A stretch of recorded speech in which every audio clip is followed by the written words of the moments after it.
podemos começar, né? Eu acho que nós poderíamos começar, então, por ordem de chegada aqui. Vamos pegar o professor Alexandre Capelosa. Se você pudesse falar um pouquinho, Alexandre, da sua experiência, né? E aí contar um pouco para nós alguma coisa nova que o Mackenzie fez, como está caminhando. Por favor. Olá, bom, obrigado, boa noite a todos os professores, professoras, né, a nossa audiência que está conosco nesse evento. Então, é muito bom, né, ter esse espaço de abertura para a gente poder debater e conhecer as experiências, né. Eu acredito que a academia caminha junto, né, então todos os programas, na verdade, estão todos unidos para o mesmo objetivo, né, que é trazer o impacto e a relevância dos nossos trabalhos, né, para a sociedade e para a economia como um todo, né. Bom, de fato, lá na Universidade Presbiteriana Mackenzie, no programa de administração profissional, a gente vem trabalhando com a metodologia de trabalho aplicado que visa, na verdade, a gente fazer a implementação de soluções, né, que são derivadas tanto de problemas quanto oportunidades nas organizações, né? E a gente já vem caminhando isso com essa metodologia já desde o início do programa na busca desse trabalho, né? Ao longo desses últimos anos, o que a gente vem percebendo é que a metodologia em si vem trazendo bons resultados, inclusive com a abertura de empreendimentos em ramos diversos e soluções aplicadas nas organizações, né? O que é, de fato, algo muito gratificante, né? Da gente ver o trabalho aplicado tomando forma, de fato, na organização, né? E isso nos traz muita alegria, né? Por conta dessas conquistas, né? O que a gente vem aguardando hoje, em termos de estratégia, de evento, realmente é a nota da CAPES, né? A gente está aguardando essa avaliação, porque realmente a gente precisa desse feedback, né? Para a gente saber exatamente como nossos trabalhos estão sendo reconhecidos. Os alunos, de uma forma geral, pela nossa percepção, eles recebem os trabalhos com muita satisfação, eles finalizam o trabalho com muita alegria, justamente pela aplicação do trabalho na organização e para a carreira deles também, né? E a gente também se sente gratificado também pela construção de conhecimento, né? Então, agora nós estamos nessa expectativa, né, de saber se realmente como que nós estamos caminhando à luz da CAPES, né? Como que a CAPES enxerga todo esse nosso esforço que vem sendo feito. De uma forma geral, nos últimos anos, o que a gente vem tentando fazer cada vez mais é fazer a aproximação com as empresas, né? Eu acho que esse diálogo com as organizações ele é fundamental nos programas profissionais, né? E a gente vem tentando estreitar cada vez mais as parcerias com as organizações, né? E isso não adianta, só tem um jeito de fazer, né? De tentar conectar as empresas com o nosso mundo acadêmico, né? Tentar estabelecer parcerias. E a gente vem caminhando nessa direção, né? Então, temos já estabelecido algumas associações de sucesso nos últimos anos, né? E estamos, quer dizer, esse esforço persiste, né? De tentar cada vez aproximar a organização com a universidade, né? Com a academia. De uma forma geral, essas são as iniciativas que nós estamos abraçando nos últimos tempos. Também uma outra iniciativa que nós estamos fazendo interessante também é a aproximação com o empreendedorismo social, ação então, ligadas a organizações de fomento, né? Então, nós temos o projeto de jovens empreendedores também, que é ligado com a FATEC, e isso tem trazido também bons resultados também, resultados muito interessantes na criação de novos negócios, de experiência também. Basicamente é isso, eu não vou me estender tanto, porque professor sabe como que é, né? Se dá a palavra, a gente... Dá a palavra para o professor, a gente precisa tomar cuidado. Mas eu gostaria novamente de agradecer a participação e mandar meu abraço a todos os professores participantes. É um prazer estar com vocês e conhecê-los também nessa oportunidade. Fico muito feliz. Ótimo, Alexandre. O professor Daniel, ele vai ter que sair para dar aula. Então, eu vou passar a palavra, não vou seguir a ordem, eu vou passar a palavra ao professor Daniel Estima, né, coordenador do mestrado profissional da FIA. Por favor, professor Daniel. Olá, boa tarde a todos. Professor Martinho, obrigado aí pela gentileza, né? A gente bloqueia a agenda para várias coisas, mas a aula da graduação, vocês sabem como é difícil mexer em agenda. Então, 18h30 eu pulo para lá, mas não podia deixar de participar aqui desse fórum tão importante aqui no âmbito do EMPRAD, tantos programas parceiros aí para a gente fazer crescer juntos, né, a importância dos programas profissionais. Na FIA, né, acho que iniciativas semelhantes, né, expectativas semelhantes ao que o professor Alexandre comentou. A gente tem focado muito na questão do impacto, né, que o curso gera, e, lógico, além dos projetos, das pesquisas que os professores executam, né, os nossos alunos têm um papel fundamental, então, acompanhamento, né, das transformações na evolução de carreira para exterior, os colegas que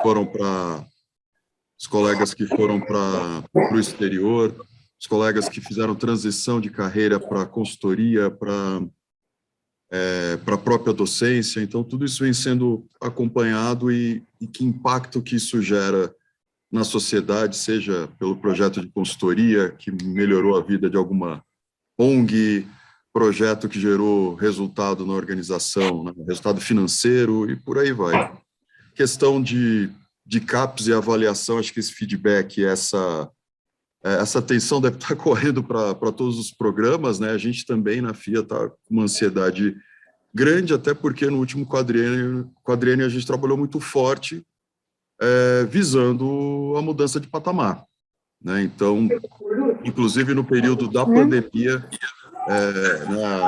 os esforços aí foi para trabalhar com, né, pé embaixo no acelerador, para mostrar que o programa, de fato, quer alçar, digamos assim, voos mais altos.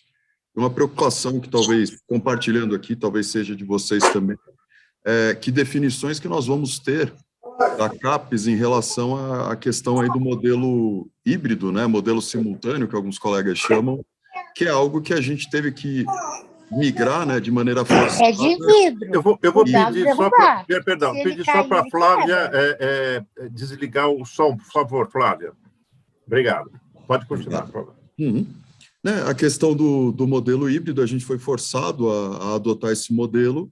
Agora talvez seja aí um retorno, né, para o modelo simultâneo, e que posição, né, que posicionamento a gente pode ter aí da CAPES, já vista que nós temos apenas uma portaria liberando, né, o online até o final desse ano, né, e em termos de pandemia ainda tem muita, enfim, incerteza, oportunidades aí a serem discutidas, já que houve todo esse aprendizado para o formato do online também. É isso, muito obrigado, desculpa. Obrigado, Daniel. Furar a fila. Imagina, não, eu também vou passar, então, agora a palavra para a professora Graziella, que seria a hora dela, mas também ela vai ter que sair um pouquinho antes, né? Por favor, professora Graziella. Bom, eu vou fazer aqui um dueto, né, com o professor Marcelo, né? Eu acho que a gente pode se complementar, porque eu acho que tudo aquilo que a gente está fazendo é fruto de trabalho que ele conduziu até então, né? E a gente pode dar aqui só algumas ênfases do que a gente tem nesse últimos 2 meses, último mês que a gente tem trabalhado. Eu acho que, como o próprio professor Alexandre comentou e o Daniel retomou, eu acho que a gente tem uma preocupação bastante grande com o impacto, né, gerado pelo nosso programa, né? Eu acho que isso já vinha de um movimento da gente definir métricas mais precisas no nosso mestrado profissional, que é diferente do acadêmico, e a gente também tem buscado estimulado isso com o nosso corpo docente, né? A gente tem, atualmente, a FEA fez um convênio com a Zumbi de Palmares, né, para a gente poder pensar em ações coletivas, e a gente desenhou uma jornada, né, de afroempreendedorismo, né, que era fruto de disciplinas que o próprio professor Marcelo, a professora e outra professora, a professora Lina, já tinham da gente poder oferecer isso direcionado para a população negra. Então, é um programa específico, que é isso, como que a gente pode dar vazão às nossas disciplinas, além de outros projetos, né, mais voltados para a problemática, né, socioambiental. A gente também, hoje, está sendo lançado o nosso Alumni, né? Assim, a gente tem um esforço também da gente poder manter esse contato, esse elo, né, dos nossos ex-alunos de diferentes maneiras, né? Sejam eles, né, gerando alternativas, proximidades conosco, sejam sendo tutores de alunos de graduação. Então, acho que esse é um esforço que veio dos próprios alunos e a gente deu todo suporte, né? Isso já também começou na na gestão do professor Marcelo. A gente tem, daqui para frente, pensado em iniciativas mais evidentes de internacionalização, de duplo diploma, né? Então, acho que isso é algo a ser trabalhado daqui para frente, e como o próprio professor Daniel comentou, a gente também estava nesse momento do aprendizado que a gente obteve na pandemia, né, de oferecer um ensino híbrido, mesmo sendo um curso presencial, e a gente conseguiu hoje aprovar, os próprios professores, né, apresentaram alternativas ou de formatos híbridos, né, vinculando o presencial e um modelo EAD presencial, e alguns professores que já investiram nesse aspecto em trabalharem em alternativas que tinham momentos que sejam assíncronos, né, com modelos síncronos, né. Então, a gente conseguiu aqui ver pela própria escuta dos docentes, e a gente conseguiu uma aprovação interna, né, até quando a gente conseguir ter essa deliberação, né, daquilo, qual que é o percentual que a CAPES vai nos, né, dar como possibilidade de oferecer de disciplinas que sejam mais à distância. A gente está sendo conservador nesse aspecto, e a gente recebeu o ok da USP, né, então, pelo menos aqui dentro das nossas instâncias, né, e a gente tem trabalhado também no laboratório de projetos, nessas parcerias, né, com organizações da sociedade civil ou com empresas para desenvolvimento de projetos, né? Acho que foi o que eu pensei aqui, mas eu acho que o Marcelo pode retomar e chamar a atenção de pontos que acho interessante compartilhar com os outros coordenadores, né, Marcelo? Por favor, Marcelo. Bom, boa tarde a todos aqui, é uma satisfação contar com os colegas e também com a plateia. Grazi, tudo bem? Martinho, parabéns pela coordenação aqui do Imprad, estendo também os meus parabéns aqui ao Fábio Lotti por essa organização.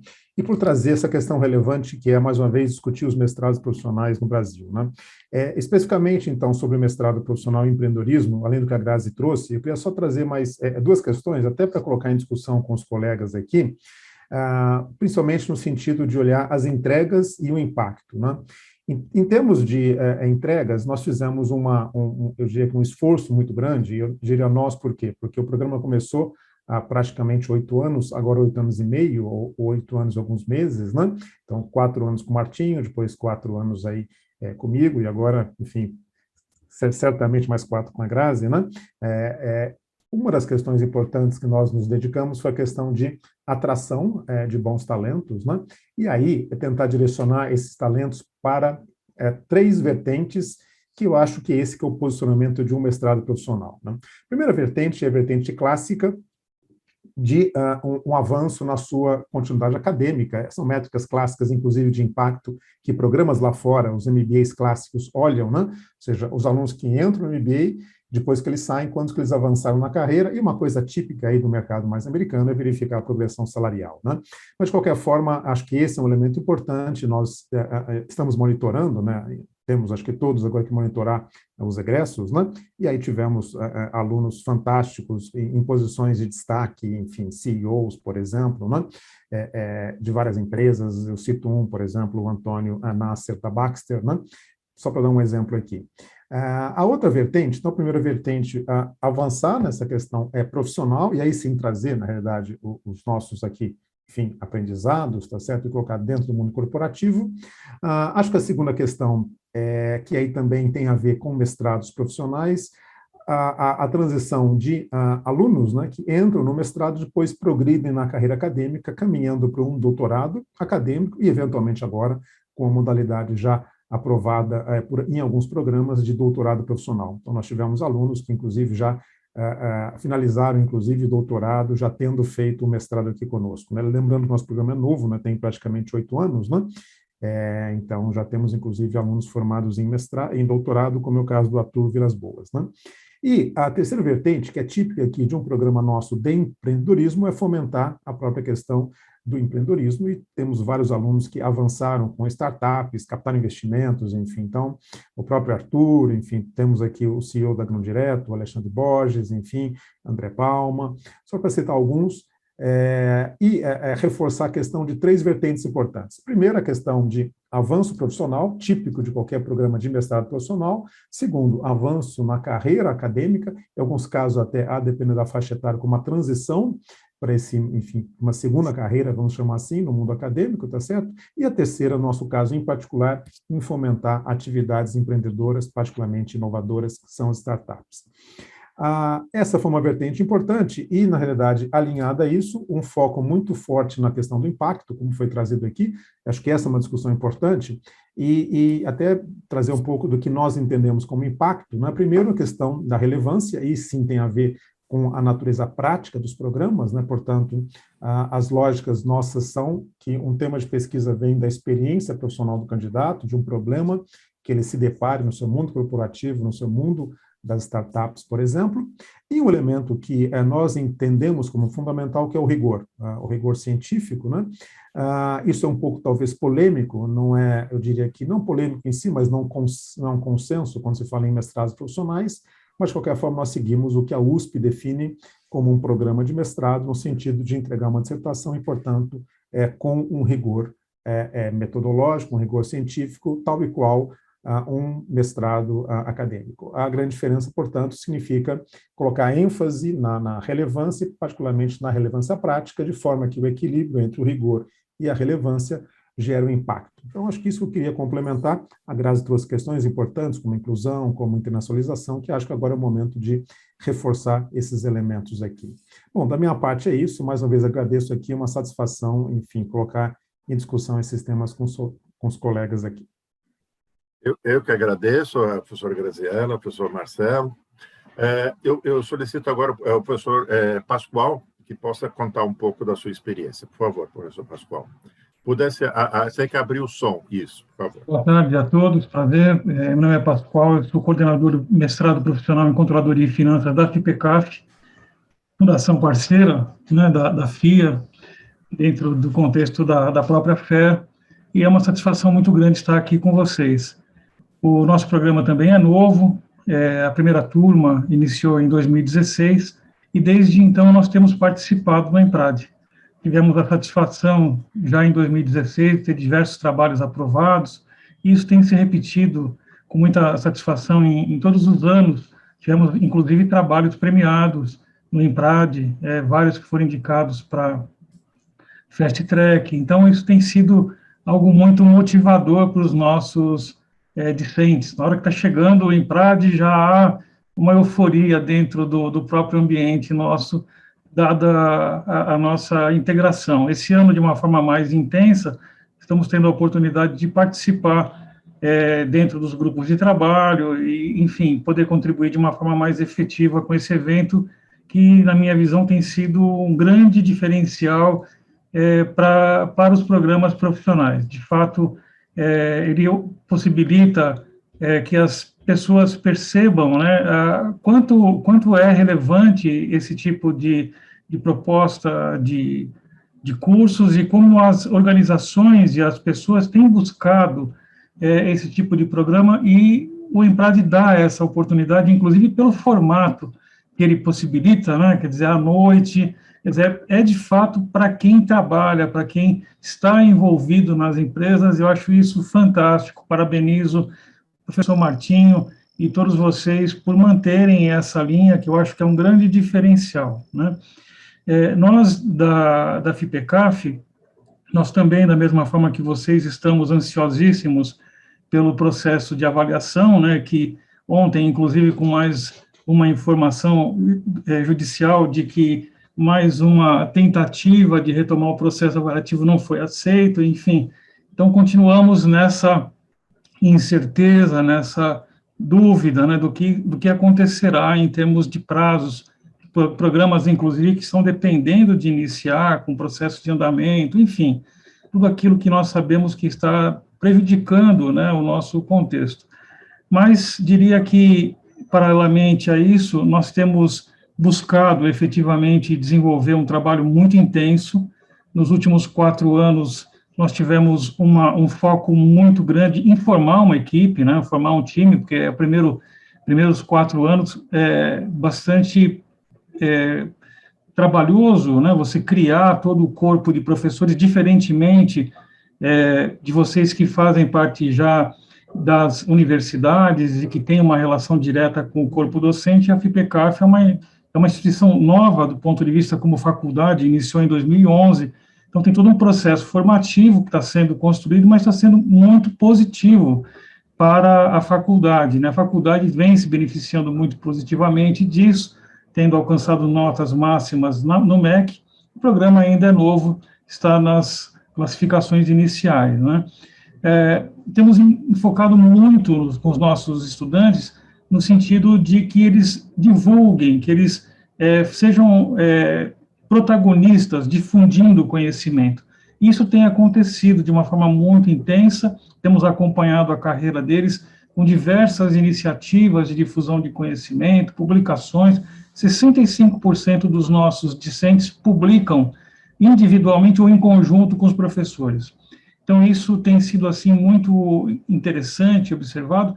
Temos acompanhado a carreira deles, que também tem sido bastante beneficiada, podemos dizer assim, pelo programa. Eles têm obtido progressões bastante importantes nas suas carreiras, internacionalização de carreiras.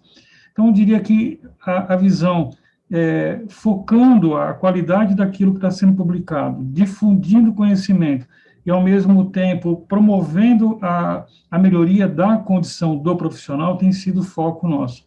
Mais recentemente, neste ano, nós tivemos uma mudança da presidência executiva da FIPECAF, e agora assumiu o professor Edgar Cornacchione, que tem uma visão bastante avançada, bastante arrojada do ponto de vista das tecnologias, e vem trazendo para a faculdade, para o programa, um olhar bastante diferenciado. Então, já para o ano que vem, o nosso programa já contempla pilares voltados a soft skills, pilares voltados a data analytics, toda uma estrutura de laboratório de inovação integrado com Big Data, com toda uma estrutura de pesquisa aplicada, desenvolvimento de produtos, né, nesse sentido. Então, diria que há um esforço bastante grande em produzir conhecimento e adequar um profissional para uma nova demanda de mercado, né, que a gente tem observado isso. Então, diria que esse é o nosso contexto, ficamos muito felizes em poder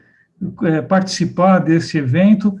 Agradeço enormemente ao professor Martinho a gentileza do convite e parabenizo, reitero as minhas felicitações pelo êxito que vejo nesse congresso do IMPRAD. Parabéns a todos e muito obrigado por estarmos aqui hoje. Muito obrigado, professor Pascoal, né, pelas suas palavras. Eu vou passar agora a palavra à professora Cristina, por favor, da Uninove. Boa tarde a todos. Muito obrigada, professor Martinho, pelo convite. É uma satisfação estar aqui com os colegas, alguns que a gente já conhece, outros que eu estou vendo pela primeira vez aí, mas a gente conhece de nome. Nosso grupo, nosso contexto aí não é assim tão grande, né? A gente acaba conhecendo algumas pessoas de nome, às vezes não as conhece pessoalmente. Então, para quem eu ainda não conhecia, é um prazer conhecê-los e é uma satisfação estar aqui nesse momento com vocês.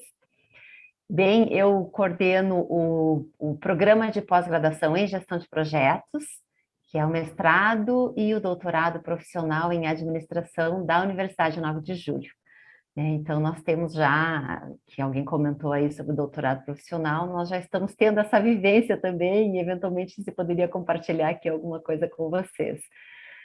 Eu sucedi o professor Emerson Macari, que está aqui com a gente também, né? Antes de mim, ele era o coordenador do curso, mas estou aí já há um bom tempo na coordenação. Como uma instituição privada, não se tem exatamente prazos de mandato, né?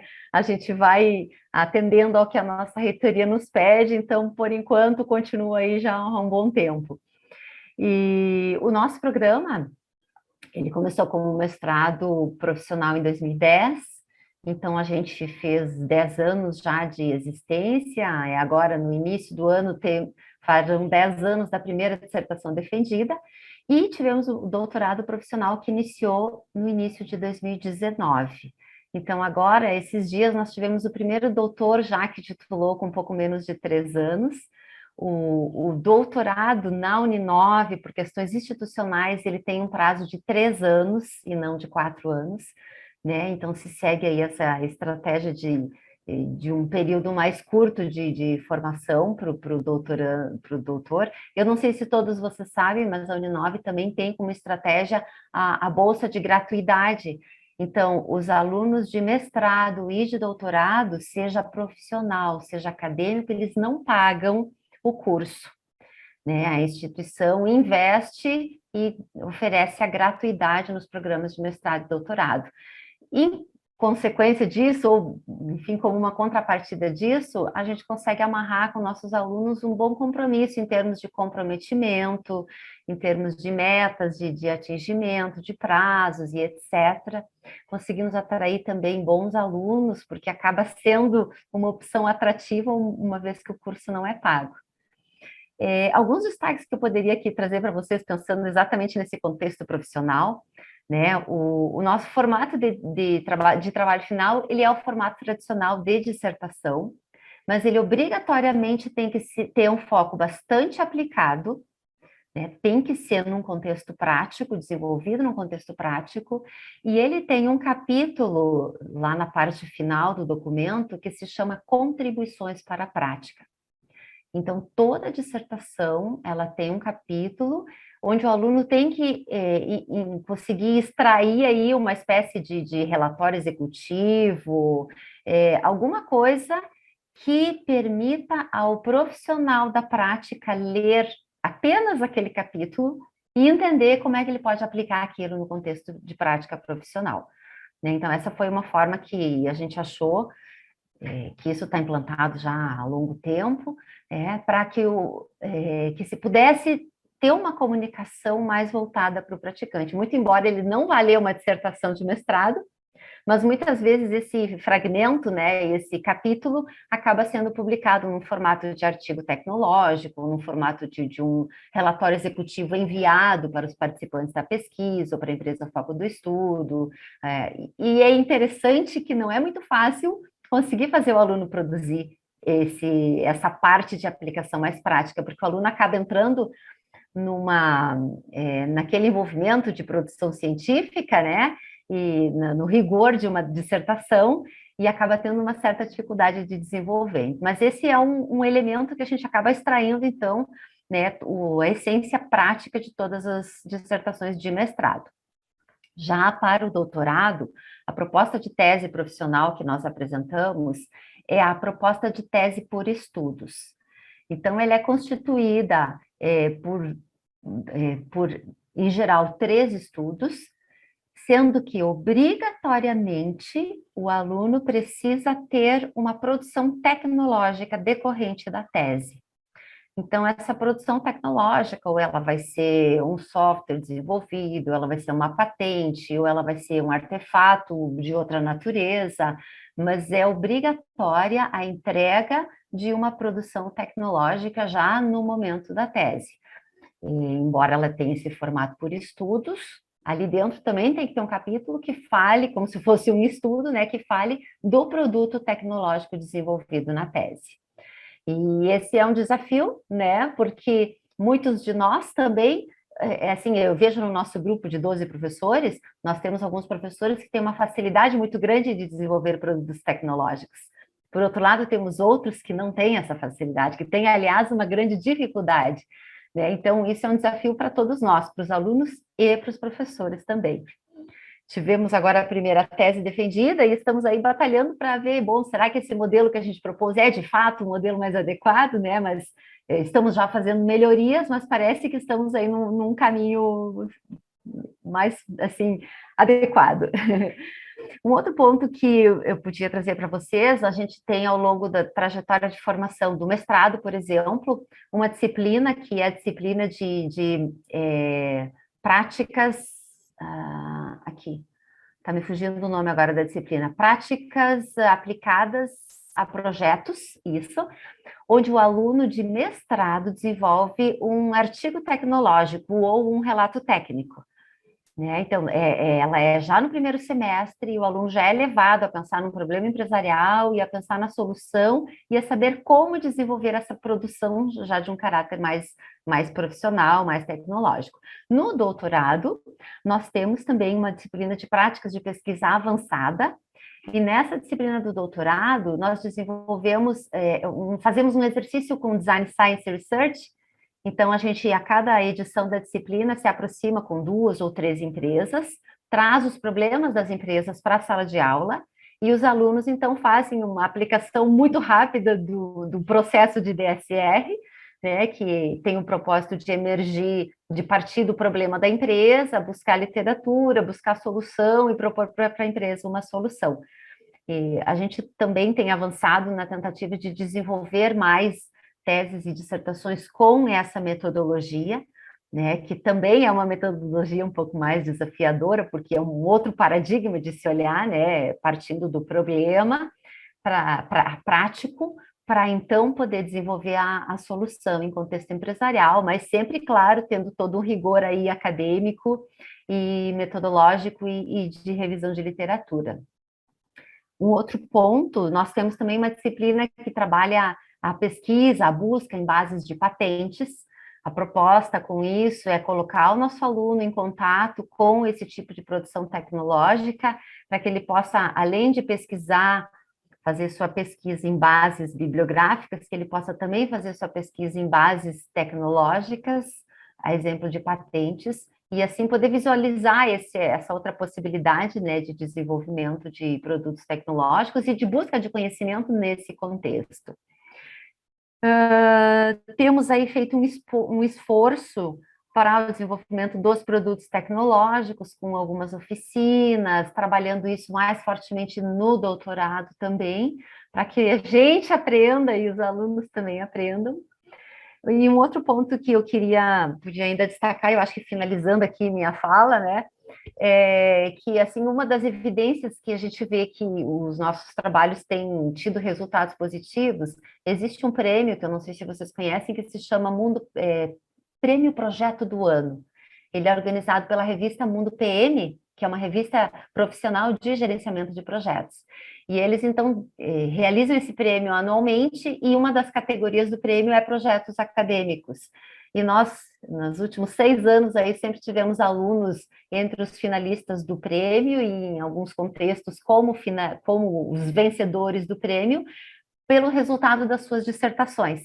E é claro que uma dissertação essencialmente acadêmica talvez tivesse um pouco mais de dificuldade de ganhar o prêmio, né? Mas então a gente tem conseguido levar aplicações bastante práticas decorrentes das dissertações, né? E também nos últimos tempos temos conseguido gerar patentes nas dissertações. O próprio Emerson, que está aqui com a gente, um aluno dele que defendeu agora esse ano a dissertação, conseguiu gerar uma patente do trabalho desenvolvido no mestrado. E na nossa área não é tão trivial, né, a geração de uma patente na área de administração. Então, a gente tem aí no último quadriênio, tivemos umas 4 patentes e uns 6 softwares desenvolvidos, assim, acho que esses são os que mais representativos, né?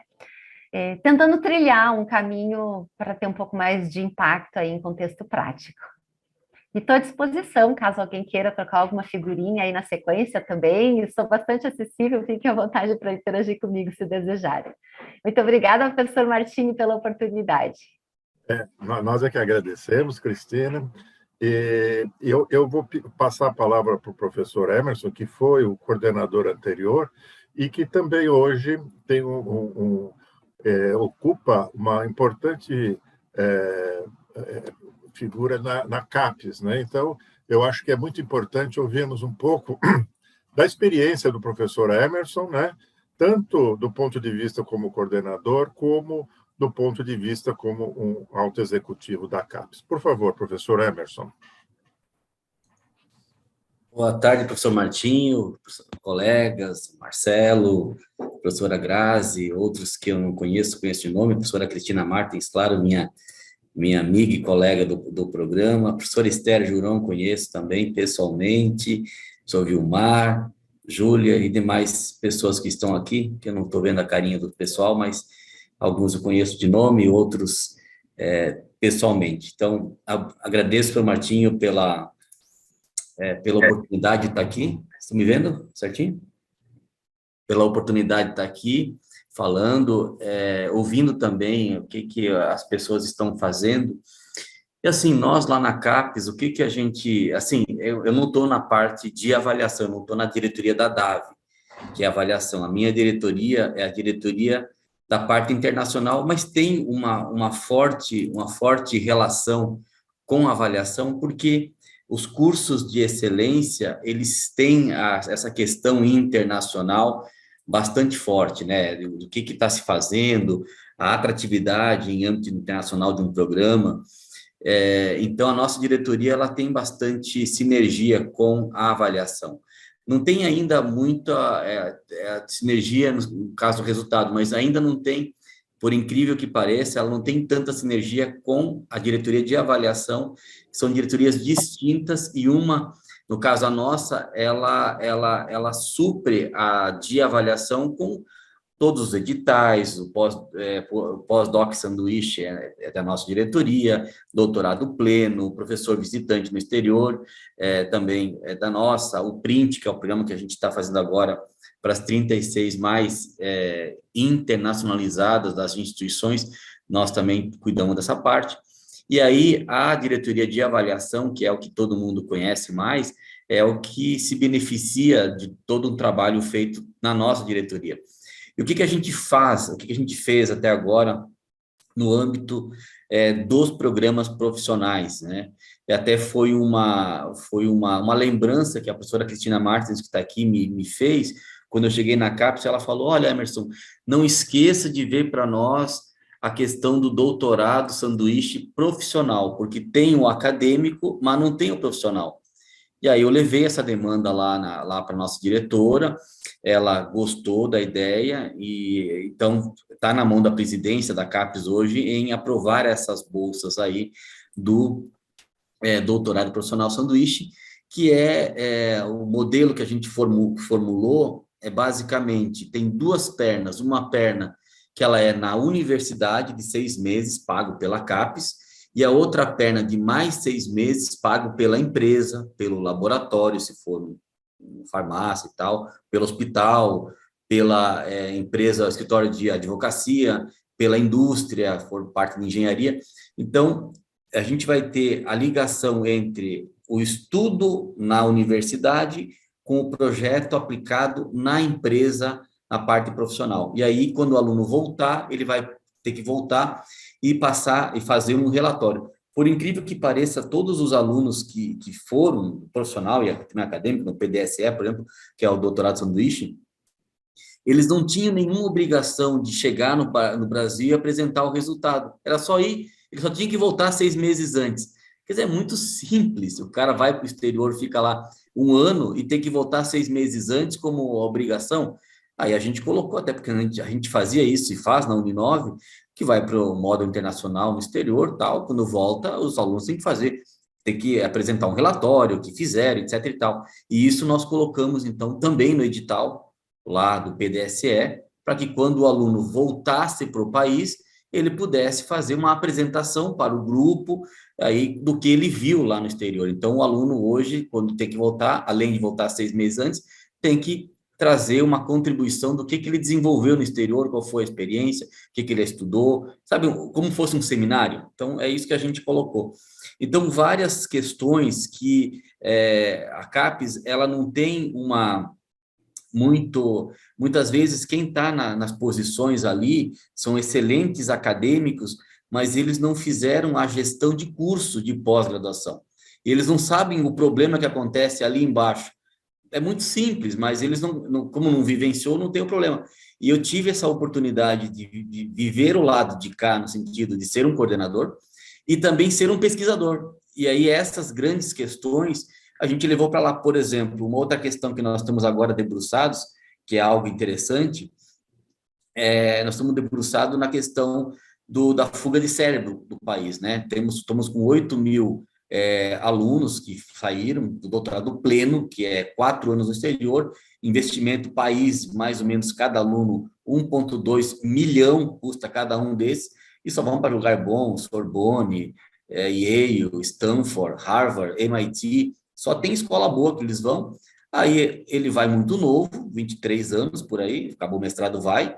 Ele não tem família, não tem emprego, acaba arrumando uma mulher, ou a mulher arruma um marido, acaba casando no exterior, tendo filhos no exterior, tendo uma ótima proposta, trabalha no exterior. Como é que ele vai voltar para o Brasil? Não vai voltar, porque ele não tem um emprego, ele não tem família aqui. Claro, tem pais, mas assim, profissionalmente ele vai estar mais resolvido.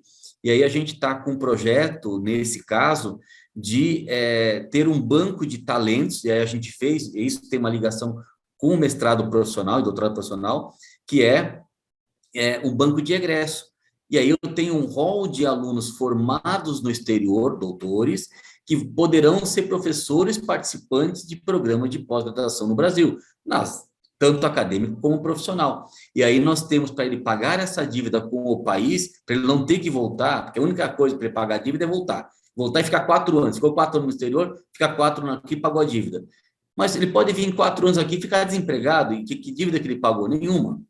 Então, a nossa ideia é que não volte o cérebro, mas sim volte o conhecimento. E pouco importa se ele mora aqui ou mora no exterior. Hoje, com a questão da tecnologia, trabalho em rede, a pessoa pode estar dentro da NASA, trabalhando com o professor Martinho, aí na USP, e não precisa estar na USP para trabalhar com o professor Martinho, ele pode estar na NASA, fazendo uma simulação.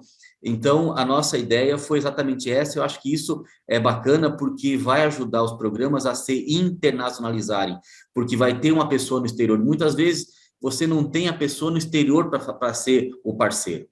Claro, escolas grandes que têm já a parte internacional, tudo bem, mas as escolas menores que ainda não têm nota 4, que aí começou agora, mas não tem uma tradição, é difícil encontrar gente. Então, esse aluno que é esse egresso, aí esse banco de talentos vai poder fazer esse link aí.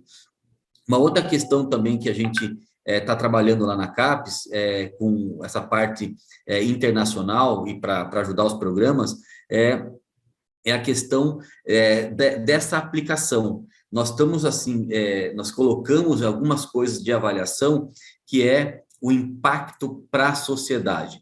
Não o fator de impacto, tipo, quanto é o fator de impacto ali do JCR? Não, o impacto para a sociedade. Então, ele até pode ter publicado um artigo numa revista importante, Nature, que tem um fator de impacto tal, mas aquela pesquisa trouxe o quê de resultado prático para a sociedade. Então, isso nós estamos cobrando dentro da nossa diretoria, por essa experiência que eu tive como coordenador e pesquisador, porque se você não traduzir para a sociedade qual é o benefício que ela está tendo daquele investimento, ela não vai saber. É igual assim, esse é um programa nota 7. Você vai perguntar para alguém fora aí, fala assim, tudo bem, passou na média, né? 7, tudo bem, está na média. Não, 7 é o máximo, entendeu? O cara devia ser 10, né? Então, assim, a gente também está trabalhando um pouco para traduzir essas questões que hoje são muito técnicas, que só nós entendemos, quem está na lida, para as coisas mais do dia a dia. Então, por exemplo, com essa questão do impacto, para que a gente possa já pegar esse impacto, depois publicar no site da CAPES, quais foram os impactos da sociedade desse tipo de atividade que é, no caso, hoje, o CAPES Print, que é o maior programa, que tem mais de 1 bilhão de investimento, e é a nossa diretoria que gerencia isso. Inclusive, a USP está lá, a USP é que tem o maior orçamento dentro da CAPES, é a USP que tem no CAPES Print, que financia doutorado sanduíche, doutorado professor visitante, pós-doc no exterior e assim por diante. Então, são essas algumas coisas que nós estamos fazendo. E para o mestrado e doutorado profissional, agora, uma visão não agora de CAPES, mas uma visão agora de pesquisador e professor nessa área, eu ainda vejo que a nossa área de administração ainda está tateando que tipo de produção e como ela deve avaliar, como deve ser incentivada. A gente não, pelo menos eu não consigo perceber ainda que tem uma clareza no que deve ser avaliado para o profissional. Cada um faz um pouquinho para cá, um pouquinho para lá, todo mundo tem uma contribuição, mas eu vejo muitas vezes que a nossa própria área carece de debates como esse agora aqui no IMPRAD, de o que está funcionando, como é que pode avaliar, qual que é o impacto, e eu vejo que o maior impacto de um programa profissional é a empregabilidade do aluno, aquilo que ele avançou na carreira e o que ele fez de importante daquele projeto que ele pôde colocar na prática na empresa e que retorno isso trouxe para a empresa. Eu acho que essa é a maior contribuição, claro, olhando esse retorno também com a contribuição da ciência científica. Não é que ele fez um projeto, tentativa e erro. Não, ele fez que ele usou a ciência, usou dados, estudou, fez um projeto, aí aplicou o projeto, mediu os resultados e aí ele consegue depois replicar. Então, assim, essas que são as duas visões que eu tenho, uma visão da CAPES, o que a gente está fazendo lá, o que eu pude já encaminhar para os profissionais, eu encaminhei isso. A ideia é que tenha uma bolsa, pelo menos para cada programa nota 5 de doutorado profissional, então isso a gente já tem isso basicamente já acordado, e depois dá para avançar, porque não tem, os mestrados e doutorados profissionais não tem cultura de financiamento CAPES, não existe, ele foi criado para não ter, só que esse é meio CAPES e meio empresa, então por isso que nós conseguimos aí encaminhar isso para que já está na mão da nossa presidente, para que ela possa aprovar isso e a gente ter implantado aí as bolsas para doutorado profissional. E na visão, daí sim, como professor, isso que eu levantei agora, que carece da nossa área, mais eventos como esse do Emprade aí, para a gente discutir o que está funcionando, e depois, além disso, nós teríamos que criar as métricas, né? Como avaliar isso? O quanto cada um que fez isso corresponde a ser melhor do que o outro que fez aquilo. Isso nós tem que ponderar isso para poder avaliar o que traz mais resultado, não esquecendo da missão de cada programa, porque cada programa tem uma missão também. Eu não posso querer que todo mundo seja igual, porque eu não posso querer que o programa lá em Rondônia seja a mesma força que um aqui de São Paulo. Cada um tem uma aplicação. Eles têm uma aplicação, a gente tem outra aplicação. São coisas diferentes, mas não quer dizer que eu não posso usar a mesma régua para medir coisas diferentes. Eu tenho que dar uma calibrada na missão de cada programa. Então, essas são as minhas considerações e preocupações também, enquanto pesquisador e docente de um programa profissional. Muito obrigado, Emerson. Eu acho que você também, como a Cristina, estão trazendo, talvez, para os programas profissionais, uma visão, talvez até um pouco mais avançada, de alguém que já conseguiu um doutorado profissional. Então, isso acho que é importante. Quer dizer, isso que você está colocando, quer dizer, o fato de você estar na CAPES, de você estar vendo por dentro a coisa, de estar alterando, vamos dizer, algumas coisas que a CAPES vinha fazendo, que a gente sabe que está errado e que ninguém tem força para mudar, né? Como essa história da pessoa que vai para o exterior, depois tinha que voltar e ficar 4 anos parado aqui.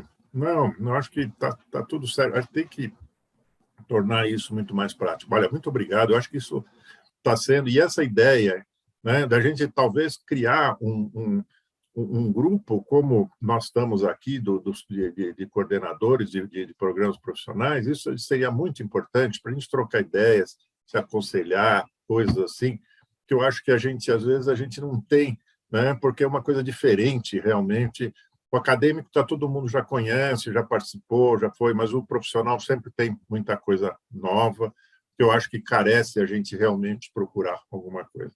Muito obrigado, Emerson, muito obrigado, Cristina. Eu gostaria agora, vamos passar, né? Vamos ver, vocês desculpem a minha... eu sei que aqui nós estamos com professores e coordenadores. Eu estou com tantos nomes na cabeça, acho que a idade já está me tirando a lembrança de quem é coordenador. Eu sei que nem todos aqui são coordenadores, né? Eu acho que a Esther é coordenadora, não é isso, Esther? Por favor. Então, Esther, por favor, eu gostaria de passar a palavra para você, né? Para você poder estar nos passando um pouco da sua experiência. Boa noite a todos.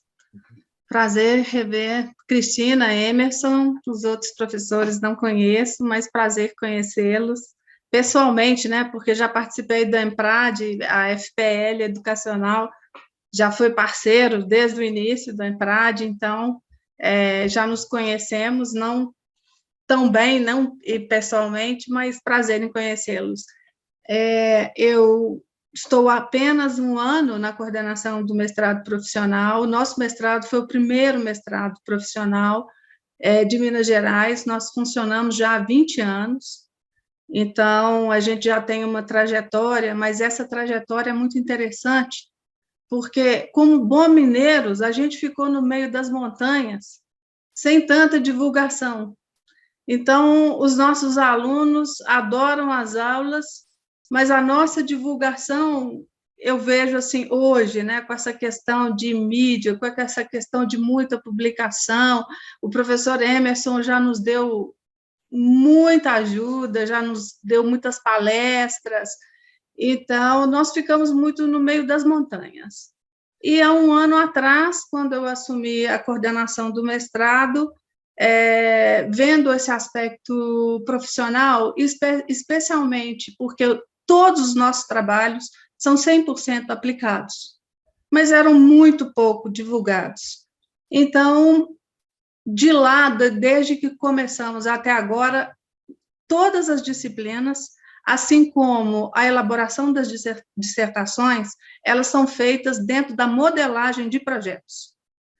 Toda dissertação, quando ela é construída dentro da lógica de projetos. Então, como a gente faz modelagem de negócios, a gente faz a modelagem da dissertação, e o aluno já sabe que a obrigatoriedade é ter um produto técnico, ter relatório técnico, ter relato técnico e ter um artigo.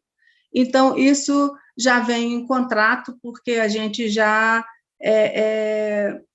não teve um acesso tão grande, até a gente quer ter um doutorado profissional e a gente não ascendeu a isso em função de publicações e mostrar o que a gente já faz.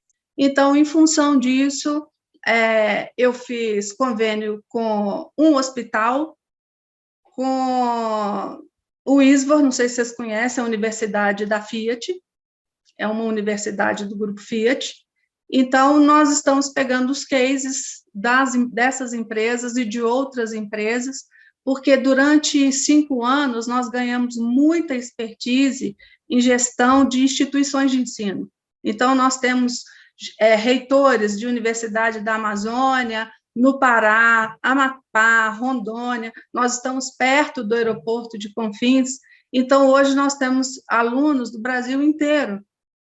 Então, nós fizemos vários convênios para realmente os trabalhos serem aplicados à realidade organizacional, e também nós temos uma revista que hoje é classificada como V1, mas nós criamos um boletim profissional que hoje é distribuído no Brasil inteiro, tem uma tiragem hoje de 25 mil tiragens, né, do nosso e-mail.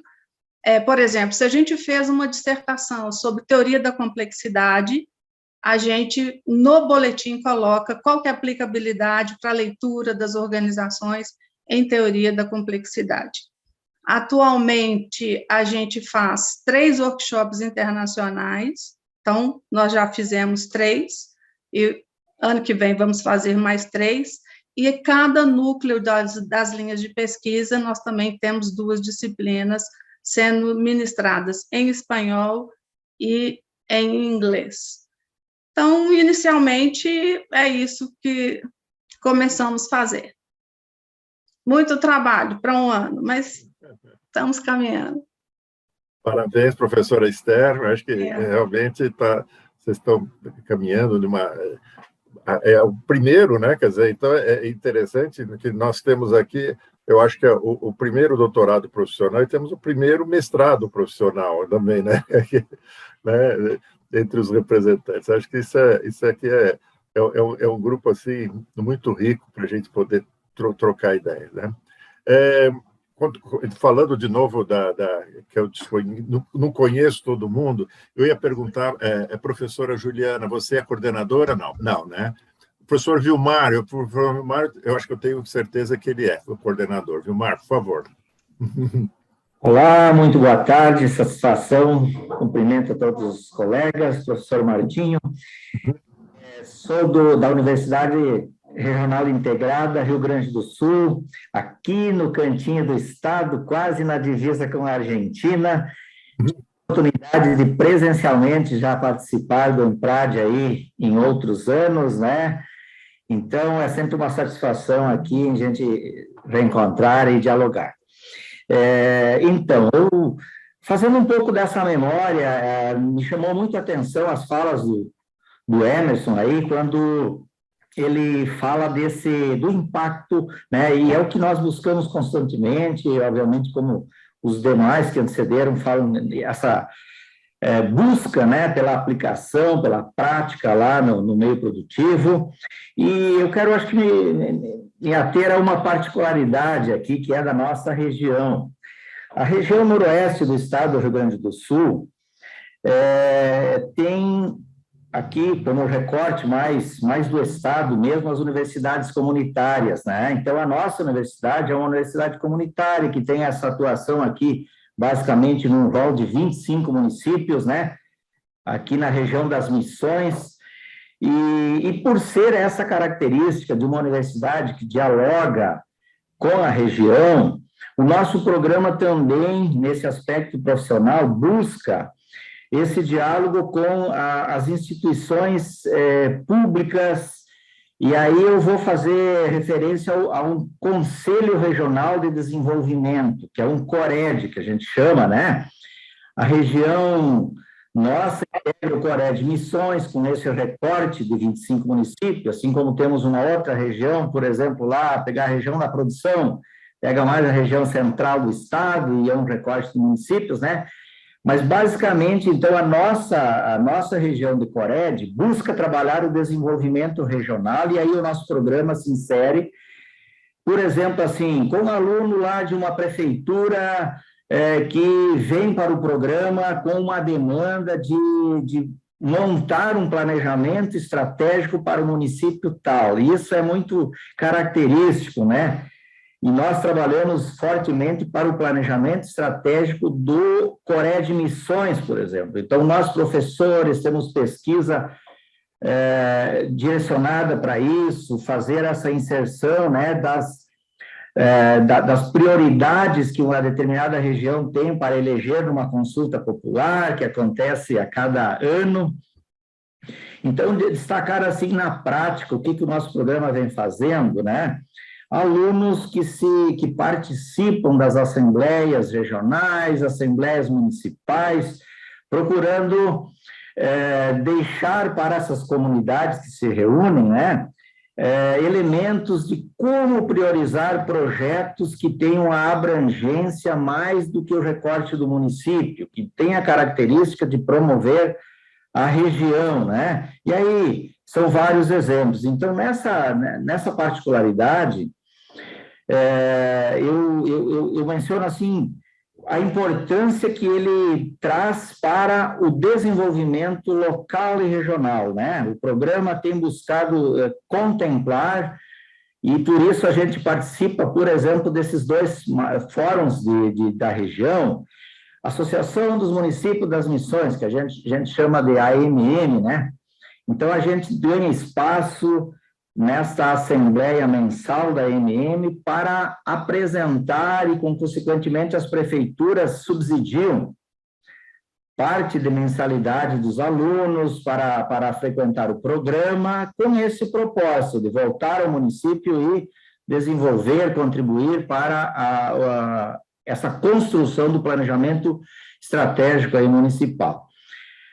E queria fazer uma menção aqui às falas do Emerson. O Emerson nos conhece, depois eu tive a oportunidade de conversar aí, né, quando estive presencialmente, ele conhece a nossa realidade, né? Estamos assim, bem distantes dos grandes centros da capital, aqui da região metropolitana Porto Alegre, então há certa dificuldade, sim, até de docentes, né? Há uma época aí a gente tinha programas, veja só, professor Martinho, da universidade apoiando a permanência de docentes, né, com essa titulação né, de doutorado para permanecer na região, porque a tendência sempre é ir para centros maiores, enfim. Quando o Emerson trata da fuga de cérebros, a gente discute a mesma coisa aqui no âmbito regional, né, segurá-los aqui, permanência, porque é uma região que tem uma particularidade aqui, mais fortemente do agronegócio, né? Então, a economia fica mais, digamos assim, dependente desse setor.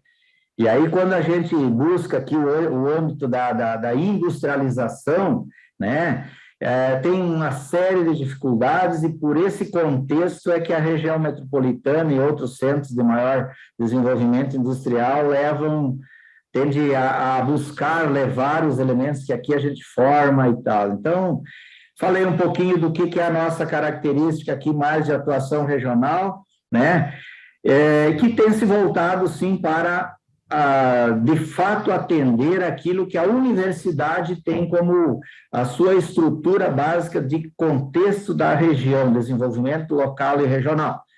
Então, um pouquinho dessa característica, e a gente busca tratar isso no âmbito prático, né? Planejamentos estratégicos municipais, planejamento estratégico regional, e fazer com que os nossos egressos depois possam deixar essa contribuição para a sociedade com o propósito de desenvolver e ampliar, né? É isso, professor, acho que... Muito obrigado, professor Vilmar, né? Realmente é interessante que a gente tá aqui com a realidade do Rio Grande do Sul, realidade de Minas, né? Além de várias realidades aqui de São Paulo, né? E, então, eu gostaria de perguntar, porque, desculpe, às vezes eu não lembro, dentre os demais que estão presentes aqui, né, eu gostaria de saber se tem algum que é coordenador de programa profissional que a gente pudesse ouvi-lo. Bom, eu acho que, então, a minha memória não foi tão ruim assim, não é? Porque a gente tem os programas, às vezes a gente está esquecendo. Eu vou agora abrir, então, quem quiser fazer pergunta, pode ser pergunta para todos, pergunta dirigida, né? É só levantar a mão, né? E aí nós vamos, então, encaminhar a pergunta, porque eu acho que isso aqui é uma mesa redonda, eu acho que é uma possibilidade da gente trocar um pouco dessa experiência aqui, né? Que eu acho que seria muito interessante para a gente poder ouvir as dúvidas dos coordenadores, mas também dos professores aqui presentes, né, que queiram perguntar alguma coisa, tá certo? Eu estou aqui vendo o professor Alberto, que é do Mackenzie, né? Embora não seja coordenador, foi, assim, uma mão direita aqui na organização do EMPRAD, né? Então, por favor, vamos ver quem gostaria de fazer alguma pergunta, algum ponto que a gente gostaria de visualizar. Bom, eu vou fazer, então, uma pergunta, enquanto o pessoal pensa numa pergunta que possa perguntar, né? Eu gostaria de perguntar, né, para os vários coordenadores, principalmente, né, se vocês têm sentido dificuldade, porque, como os programas profissionais são novos, né, a maioria dos professores, eles vêm dos programas mais acadêmicos, né? E que muitas vezes, é lógico que no programa profissional também é importante toda a parte de referencial teórico, etc. e tal, mas não você o referencial teórico como um conhecimento daquele assunto, mas sim o referencial teórico como algo que vai nos ajudar para algo prático, né? Isso é uma coisa que eu vejo. E eu acho que eu senti, assim, essa dificuldade muito grande com os professores, com essa adaptação dos professores aos programas profissionais, que muitas vezes estavam ainda com muita exigências de referencial teórico, né? Eu vejo, por exemplo, aqui no próprio EMPRAD, nós abrimos até para que possa ter, vamos dizer, relatos técnicos sem a necessidade de um referencial teórico, por exemplo. Isso é uma coisa que a gente tem. E já, por exemplo, ainda outros programas, por exemplo, como o SEMIAD, que eu organizei durante 12 anos, eu tive eu tive a organização, mas ele era muito voltado para o que havia, que era o acadêmico. Então, por exemplo, eu tive o professor Alberto, né, ele falou que os programas, por exemplo, do Mackenzie, por exemplo, mandaram, não para o SEMIAD, no caso foi para, eu acho que foi para um outro programa, professor Alberto, e que todos foram, porque não tinha referencial teórico, eles não passaram. Conta para nós um pouquinho isso daí, Alberto. Foi para o Amparo. Não, isso é recorrente. Eu percebi isso, inclusive como coordenador de área, né, já que eu coordenei essa área de empreendedorismo, inovação e tecnologia, realmente há uma visão muito diferente de cada programa.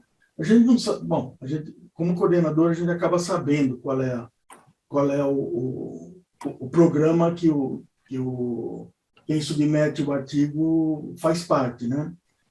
Agora, a gente vê que não é uma coisa regular entre todos os programas, né? O professor Martinho, você conhece o nosso, já foi banca no nosso, isso é uma dificuldade para nós. Ter uma banca que entenda que nós não somos exigentes no referencial teórico, que o referencial teórico ele serve para dar apoio às conclusões que os nossos mestrandos chegam, né? A fundamentação. E quando a gente submete alguma coisa, normalmente vem aquela observação, cadê o referencial teórico, a metodologia? A metodologia, nós temos uma metodologia que é justamente com relação à identificação de problemas e solução de problemas ou aproveitamento de oportunidades, ou ambos, né? Às vezes, ou várias vezes acontece isso, nós temos o problema analisado, identifica-se, soluciona e observa-se uma oportunidade. Tem sido muito rico no nosso caso, isso daí. Porém, nas avaliações de congressos, ou mesmo de revista, pior ainda, nas revistas, então, a coisa é muito mais rígida. Normalmente, quem avalia é acadêmico e não consegue identificar isso. Por isso que no IMPRAD nós colocamos aquela observação que nós temos no e-mail que foi enviado, nós temos características próprias para mestrado profissional, clique aqui para ver, tal.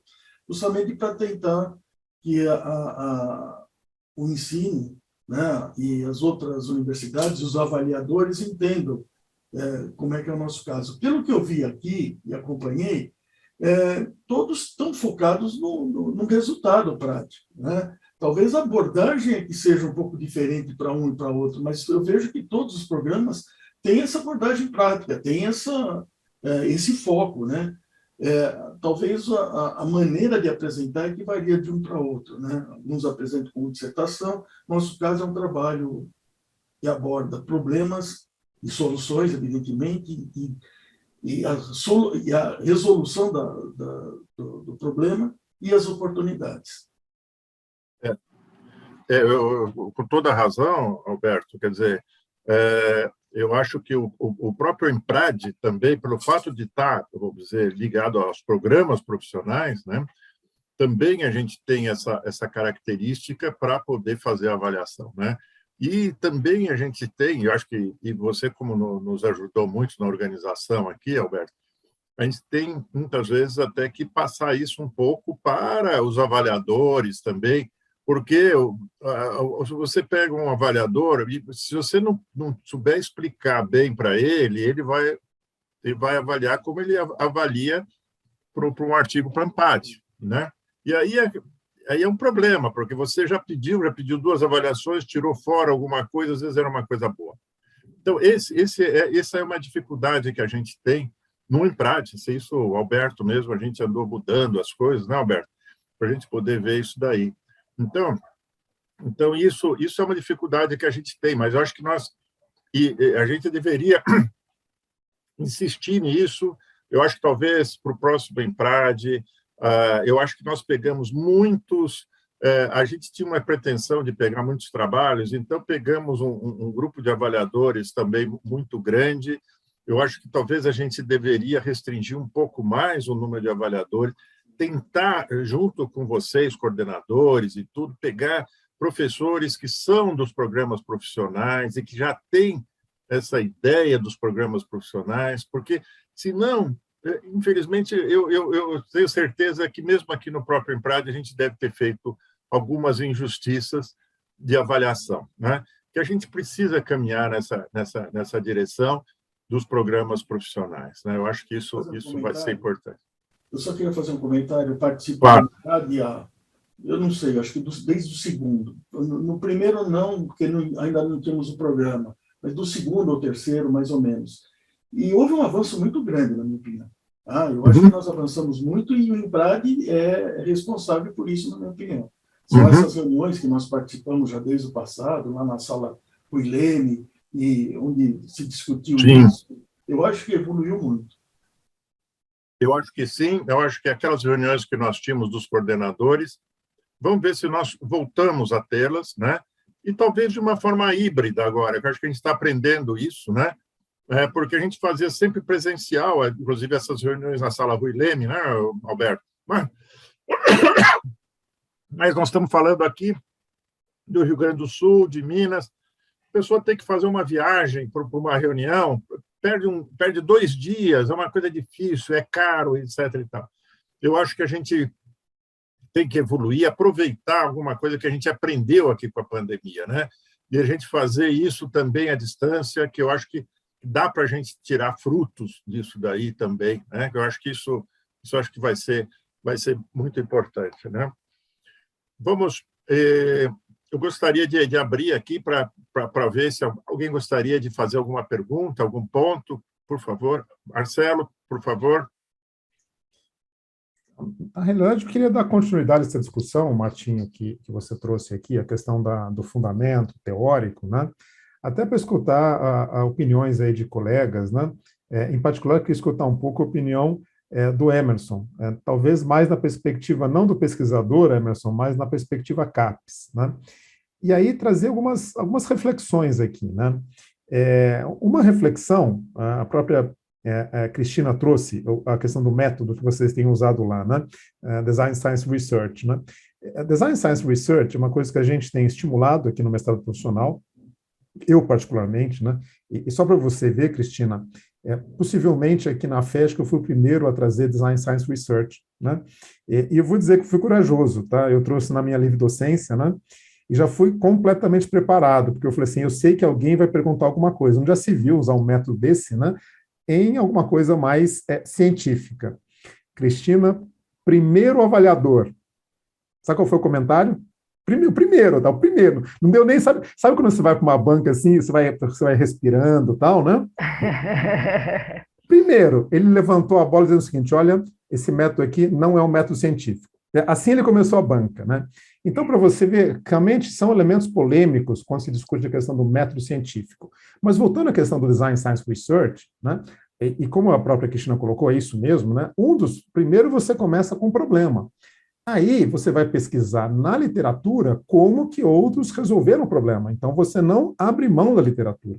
Muito pelo contrário, inclusive nas orientações, eu mesmo quando uso Design Science Research, nós fazemos revisões mais aprofundadas, revisões sistemáticas de literatura, para dizer, olha, este problema não foi resolvido, ou não foi muito bem resolvido, portanto faz sentido, inclusive, trazer outros artefatos, esse que é o termo que se usa, né? Ou seja, novos métodos, né? De resolução de problemas, de forma que você não, vou até falar um termo forte aqui, despreza, né? O que foi desenvolvido a priori, né? Então, eu particularmente tenho defendido muito a questão de se buscar a revisão da literatura, né? Se isso vai ser colocado ou não no artigo, acho que é uma outra discussão, né? Mas nós insistimos muito aqui, pelo menos isso durante a minha gestão, e o Martinho sabe disso, nós conversamos arduamente sobre esse tema, né? A necessidade, sim, de você ter um respaldo da literatura, né? Por quê? Em primeiro lugar, para você trabalhar em cima de conhecimentos existentes, e não, enfim, começar a discutir alguma coisa que já foi, eventualmente, resolvida anteriormente. Eu lembro da minha época de consultoria, né? Aí saindo um pouco, inclusive, do meio acadêmico, né? Eu trabalhei muito tempo em consultoria antes de vir para a área acadêmica, como professor, quer dizer, já estava progredindo, né? Mas não como docente. E eu lembro que a primeira coisa que nós fazíamos, eu trabalhei em grandes empresas de consultoria, surgia um problema, nós vamos pesquisar nas bases. Então, lá as empresas, enfim, Pricewaterhouse, enfim, a Ernst Young, Deloitte, que eu trabalhei, né, KPMG, essas empresas têm bases. E aí você tem um novo problema, você vai pesquisar para ver como que outros já fizeram de natureza prática. Então, na realidade, você acumula conhecimento, né? E parte, inclusive, de resoluções ou de conhecimentos pregressos para conseguir, aí sim, avançar tanto na resolução do problema quanto na ciência. Então, só para dizer para vocês, eu acho, sim, importante, né? Claro que talvez não de uma forma tão, eu diria que rebuscada, como, eventualmente, alguns trabalhos acadêmicos caminharam, né? Eu até acho que alguns se perdem um pouco na questão de revisão da literatura, né? Você tem que trazer a revisão para quê? Para resolver a sua questão de pesquisa, ponto. Né? Então, é isso, não precisa discorrer sobre, olha, a evolução do conhecimento aconteceu dessa forma, não. Eu preciso dessas ferramentas conceituais para quê? Para buscar resolver um problema. Então, eu acho importante ter uma moderação, eu diria que um equilíbrio, né, entre não abrir mão da revisão da literatura, mas é claro que também não considerar de uma forma tão rebuscada que, eventualmente, fique mais forte o rigor do que a relevância. Essa é uma grande discussão de trabalhos acadêmicos, né? Ela acaba ficando tão forte no rigor e deixando a relevância em segundo plano. Então, o que eu sempre falo é um equilíbrio, né? Relevância mais rigor, simultaneamente. Né? Então, só para dizer para vocês, eu acho, sim, importante nós pensarmos em como considerar a revisão da literatura, os fundamentos teóricos para resolver problemas. Mais uma vez, se um artigo tecnológico de um congresso, uma revista, vai ter essa parte ou não, é uma discussão se isso vai ser colocado ou não dentro do artigo, né? Mas, enfim, como eu comentei, eu acho importante olhar o conhecimento pregresso para quê? Para conseguir avançar tanto na resolução dos problemas, como também na ciência. Eu queria escutar um pouco do Emerson, eu sei que o Alexandre levantou a mão, né? Mas vamos lá, mas eu quero escutar particularmente como que talvez a CAPES enxergue essa questão de entregas de programas profissionais. Mas o Alexandre está na ordem aqui, né? Enfim. Bom, Martinho, você aqui é o maestro, deixo para você. Obrigado aqui. Tudo bom. Alexandre, eu vou só pedir então um minutinho, já que o Everson também está sendo mais solicitado aqui. Everson, por favor, depois você fala, por favor. Sim, sim, professor Marcelo, o que eu vejo, assim, como olhando a própria CAPES, né? Eu acho ainda que a CAPES ela não definiu o modelo bom de montar os comitês de avaliação de profissionais. Por quê? Porque o comitê de avaliação profissional é formado por professores que vieram do acadêmico, que tem não é os vícios, mas toda a pegada acadêmica. E qualquer coisa que você vai implantar, você traz contigo a carga. Até porque, há um tempo atrás, o programa profissional, ele era considerado de segunda categoria. Ele era considerado. Porque assim, não é acadêmico, então... Mas não é porque ele era pior, é porque era um concorrente. E aí o concorrente, que até é mais forte, porque tem mais apelo, tem pessoas que veem mais função... Tipo, fazer um mestrado acadêmico profissional, fazer um profissional, que pelo menos além de eu ter toda a carga acadêmica que eu tenho um acadêmico, eu tenho ainda a aplicação para a minha empresa e posso trabalhar nas duas vertentes. Que, assim, aí depois que eu falava sempre para o pessoal, olha, o PNPG Brasil 2010, 2020, ele já falava que vai ficar somente um mestrado, ou profissional, e 2 tipos de doutorado, ou profissional ou acadêmico, mas mestrado só tem um. É algo aplicado, que você forma mestres. E aí, mestre, você pode trabalhar com essas questões desta aplicação. E quem quer seguir a carreira de pesquisador, doutorado, segue em frente, beleza. Então, assim, o que eu vejo que é uma falha nossa? Então, a falha que eu vejo na nossa área, é que ainda a gente não saiu da sombra da avaliação do acadêmico. Não é da sombra do acadêmico, e sim da avaliação. Então, o que a gente deveria ter nos comitês de avaliação, ter uma regra de formação do comitê que fosse formado por mais pessoas que têm, sim, um caráter, um rigor científico, acadêmico, de formação, mas também que tem já uma experiência prática, de vivenciar a empresa, a indústria, o problema na prática. E eu também concordo com você, Marcelo, que não dá para abrir mão do rigor científico, senão daqui a pouco vira um programa que vira um MBA, um lato sensu, nem MBA, o MBA está mais pesado. Uma coisa assim, o cara faz um relatório que resolveu um problema do jeito que ele resolveu, até errado. Escreveu lá, eu fiz um relatório, tá pronto. Não tá pronto. Tem que fazer a pesquisa, aí como é que você, aquela parte que vários autores já estudaram, como é que você aplicou na prática, que resultado que deu, eu consigo criar um modelo, eu consigo replicar esse modelo, qual foi o resultado, qual foi o impacto?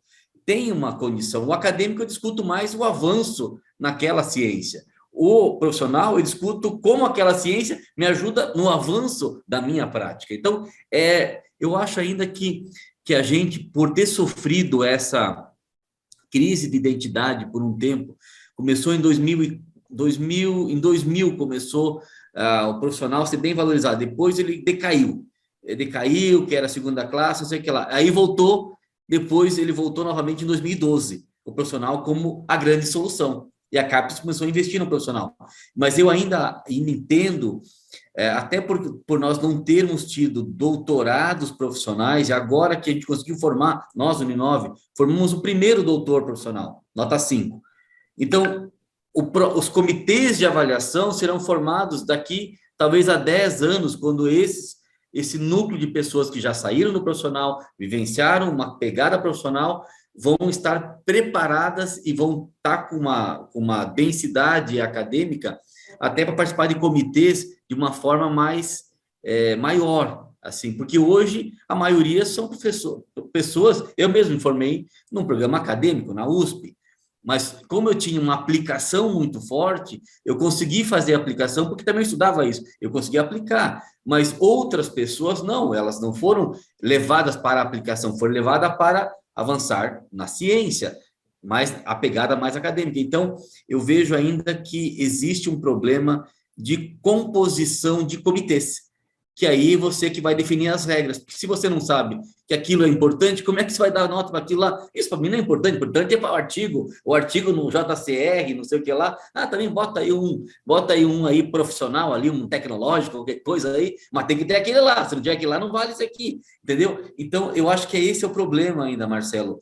Nossos comitês são formados, na sua grande maioria, de pessoas sem conhecimento mais da aplicação, assim, de como eu posso pegar um conhecimento científico e aplicar. Eles não têm. E aí, acaba não valorizando essa iniciativa. Então, nós temos que fazer fóruns como esse, para daí surgir ideias e, quem sabe, um dos nossos estar lá também, ajudando a pensar qual vai ser o critério, ajudar a CAPES a desenvolver, porque a CAPES não é uma senhora que tem 70 anos que está sentada lá em Brasília, num banco. Não, ela é formada por nós. Então, se tem problemas na avaliação, é que, até agora, a gente, enquanto pesquisadores e compondo os comitês, a gente não conseguiu resolver. Eu vou dar um exemplo. Vou pegar o exemplo aqui do Vilmar aqui.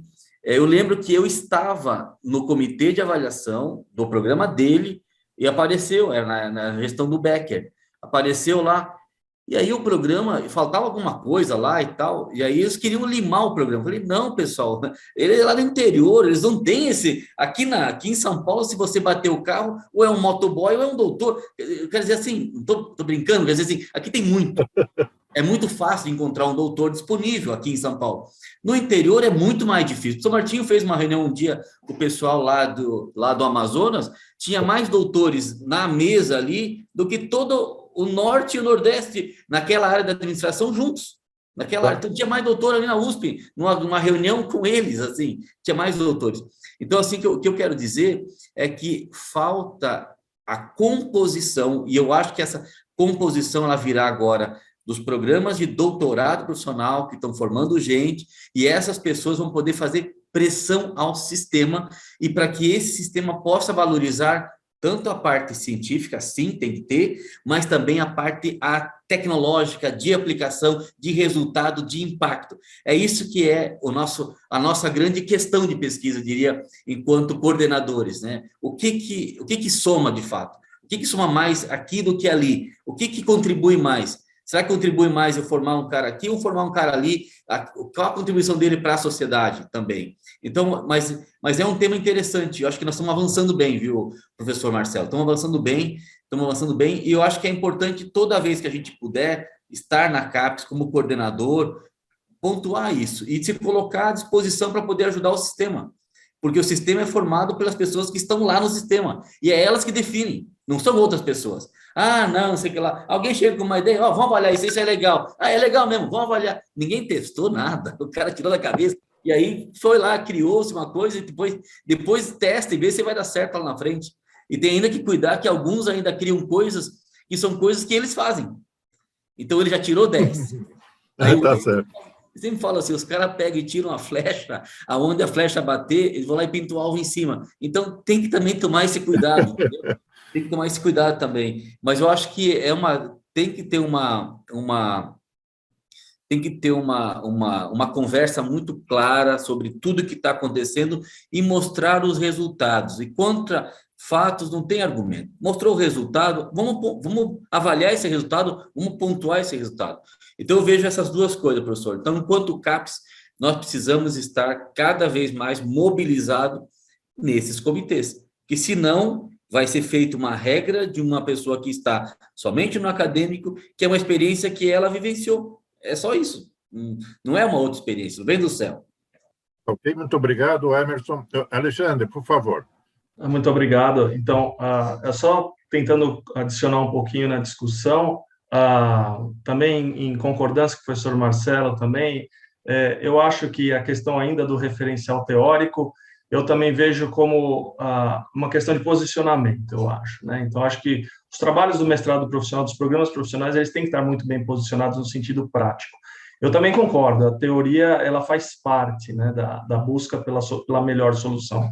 Aliás, eu acho que essa é a contribuição que a academia dá, né? Nós trazemos a teoria, né, os estudos científicos, para poder corroborar a solução.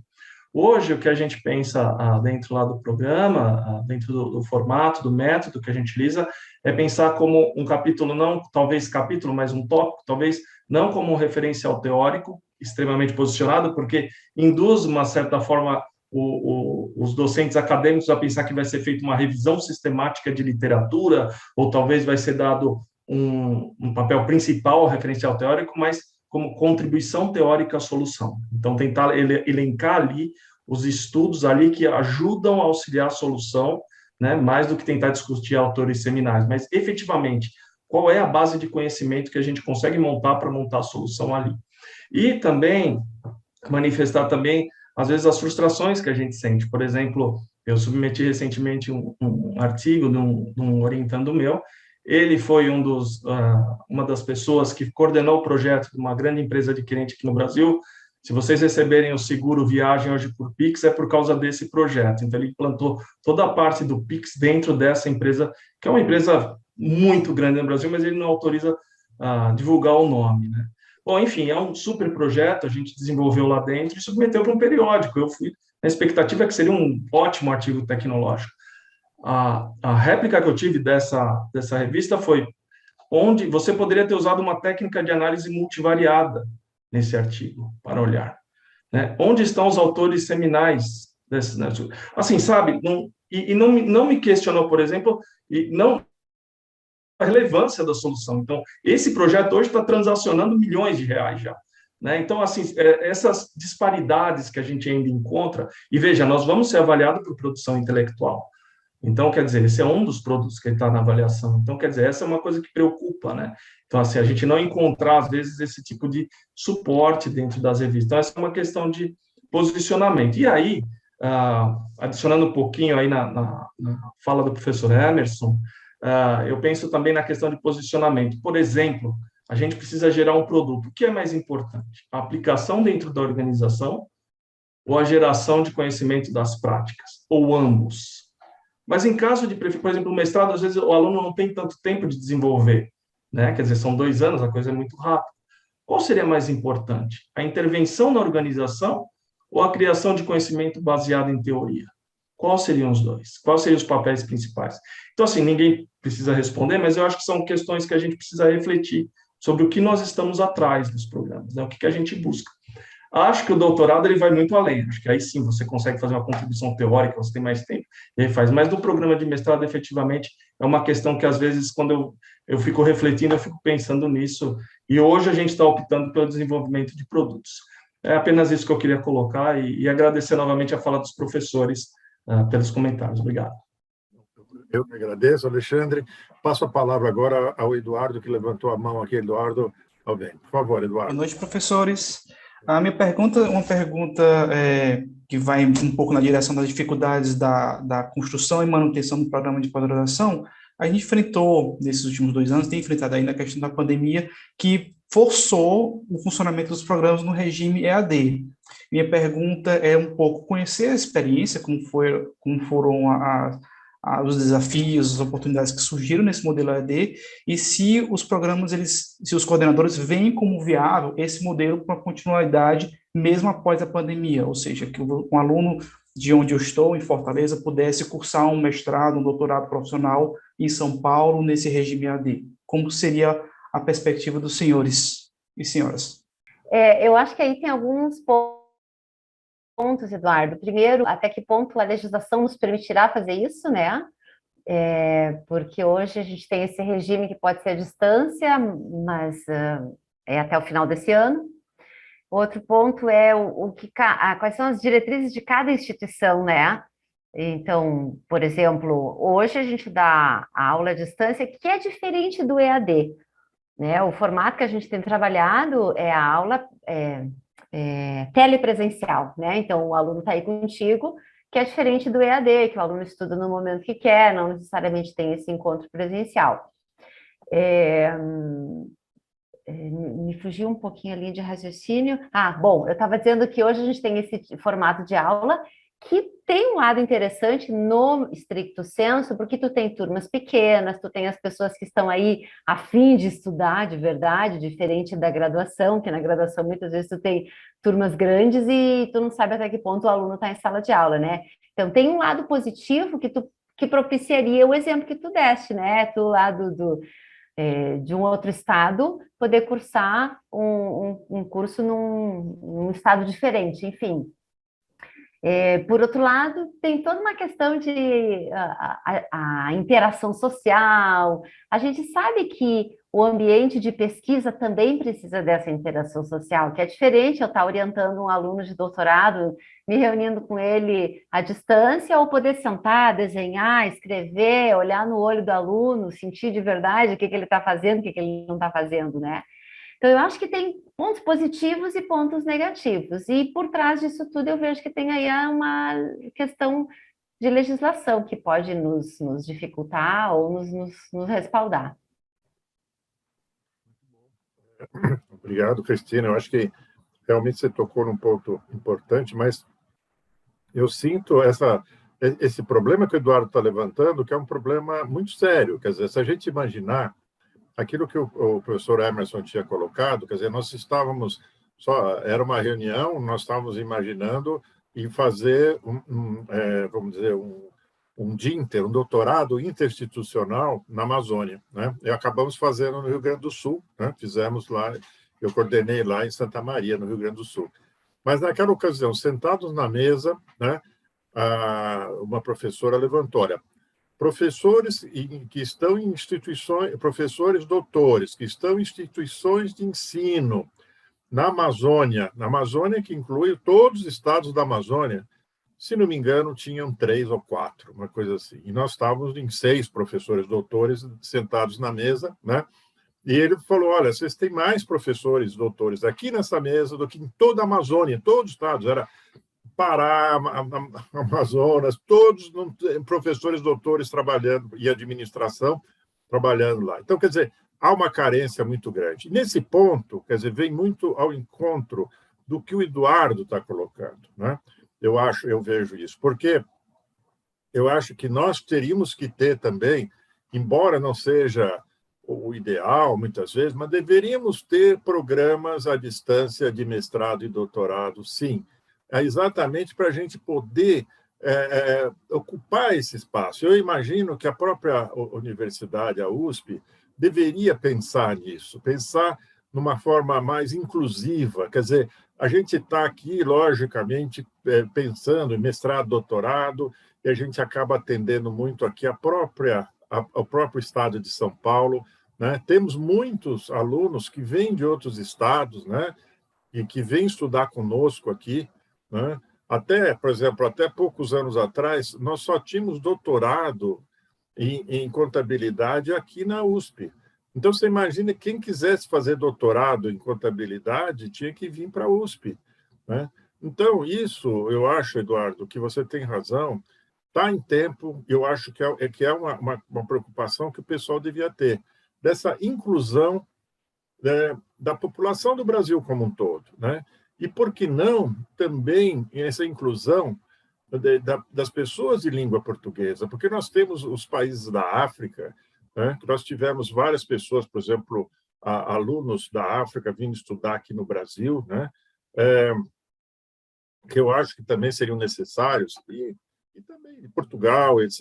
Eu acho que a distância, eu acho que pode ser, hoje em dia, coberta muito bem por essa coisa eletrônica, essa experiência que nós tivemos, acho que evoluiu muito.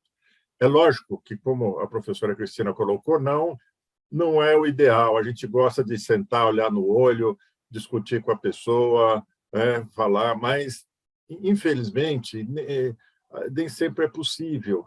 E o que eu falava, por exemplo, eu acho que o Emprádio do ano que vem certamente deve ser, vamos dizer, uma parte presencial e uma parte à distância, porque nós vimos uma coisa muito importante. Por exemplo, o Eduardo, ele está aqui conversando conosco, mas presencialmente ele está no Nordeste, né? Quer dizer, e está aqui exatamente da mesma forma que nós que estamos aqui em São Paulo conversando, né? No Rio Grande do Sul, em Minas, etc. e tal. Eu acho que isso seria muito importante. Muito bom, Eduardo. Vou voltar aqui pela ordem aqui. Emerson, por favor. Olha, assim, na visão da CAPES, tem no PNPG também, ele colocou lá que eles iam incentivar bastante a questão à distância, ou online, ou semipresencial e tal. Porque o Brasil é um país continental que tem muita assimetria na questão da distribuição de doutores e cursos e notas no país. Então, permite que um curso bem classificado possa atrair alunos que estão em qualquer lugar, não precisa ser só aqueles de São Paulo. Então, eu vejo assim que é algo que vai ficar, e a pandemia, pelo menos se tem algo bom nessa pandemia que dá para tirar, foi essa experiência que foi feita nos programas, e o estricto sensu, ele é realmente, como a professora Cristina Martins falou, ele é diferenciado porque o aluno já é um aluno experimentado, ele já faz pesquisa, ele já tem autonomia, muita autonomia de pesquisar, ou mesmo com colegas, fazem grupo e aprendem. É bem diferente do que a graduação, que tem quase que uma tutoria que tem que fazer.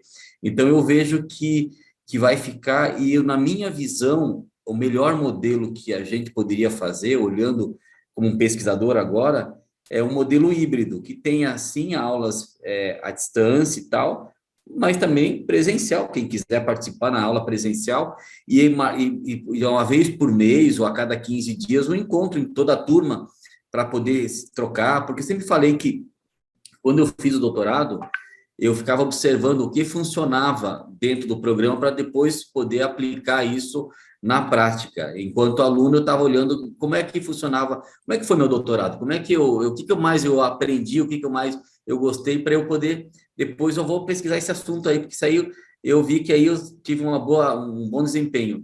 E sabe, eu sempre falo isso para meus alunos, a coisa que mais me marcou no doutorado, que mais valeu para mim, o que sobrou, na verdade, no doutorado que eu fiz na USP, foi o café. Foi o momento que nós tínhamos de tomar café com os amigos para conhecer quem é quem. Porque, tecnicamente, todos fomos qualificados bem, porque existe um rigor na seleção e um rigor naquilo que você tem que fazer para concluir o curso. Então, teoricamente, todo mundo sai igual, teoricamente, tipo, a mesma base de formação. mas o que faz a diferença é o momento que você fica para o café, fala com o colega, fala com o outro, já sabe quem é bom, quem não é, quem dá para contar, quem dá para fazer o trabalho junto, quem depois, se você virar coordenador, você pode contratar, pô, esse cara aqui é bom, vou contratar porque não vai me dar problema. Ou se você depois, ele assumir uma coordenação, pô, aquele cara que é meu faixa, vou contratar também. Então, é isso que fica. Então, é importante manter esse espaço para o café e para a troca. Mas a parte online, com certeza, é algo que vai ajudar muito, até mesmo a atrair alunos de locais que não teriam condição, Mato Grosso, Nordeste, lá, Amapá, qualquer lugar do país, que não poderiam estar em São Paulo todos os dias e todas as semanas, mas eu posso ter um gênio lá no meio de um seringal, que pode fazer um grande projeto que vai ajudar muito a sua comunidade, o seu estado e até mesmo o país. Quer dizer, eu privar isso por causa de uma coisa técnica de formalidade, tem que estar presente, é igual aquela história, o cara tem que voltar para o Brasil e ficar 4 anos aqui desempregado, mas o que adianta? E depois ele volta para outro país, quer dizer, tem que voltar o conhecimento, não tem que voltar a pessoa.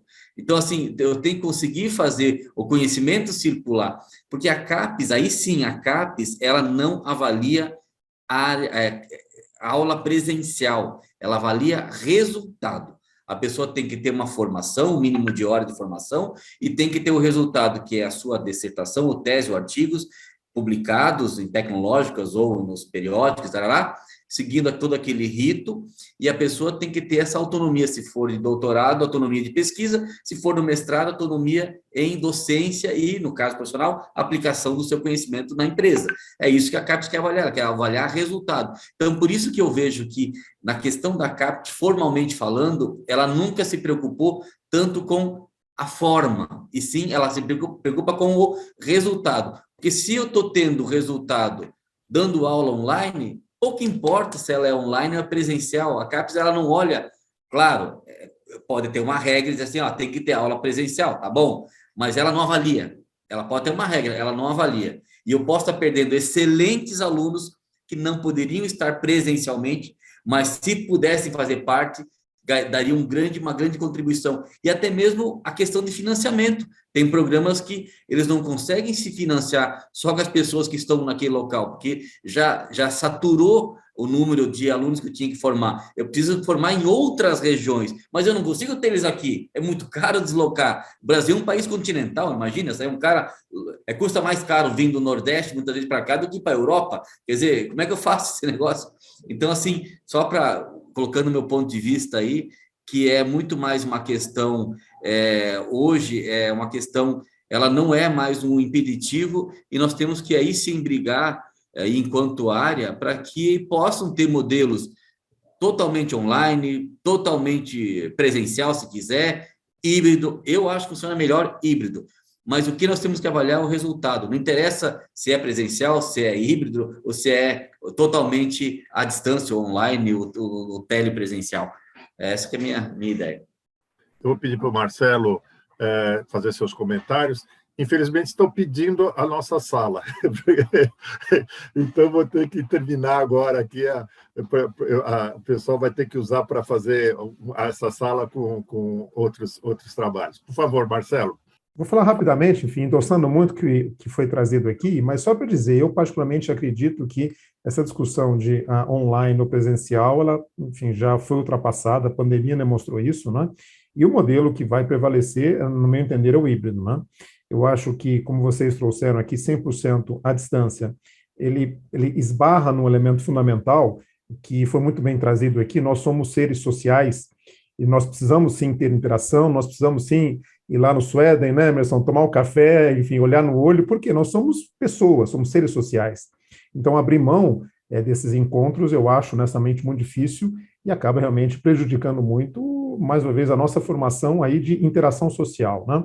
Mas, ao contrário, né, o modelo híbrido, ele prevalece em alguns elementos logísticos, né? E aí, só queria complementar, já foram trazidos vários elementos aqui, a questão da inclusão, né? Então, a possibilidade, inclusive, de estender os nossos cursos para todo o Brasil, permitindo que, inclusive, alunos, né, de vários estados possam fazer, e trazer um outro elemento que eu acho que é importante nós estarmos atentos, que é saudável mas certamente nos próximos anos, talvez, gere um elemento para nós olharmos com mais calma, que é a competição. A competição até então era local, né?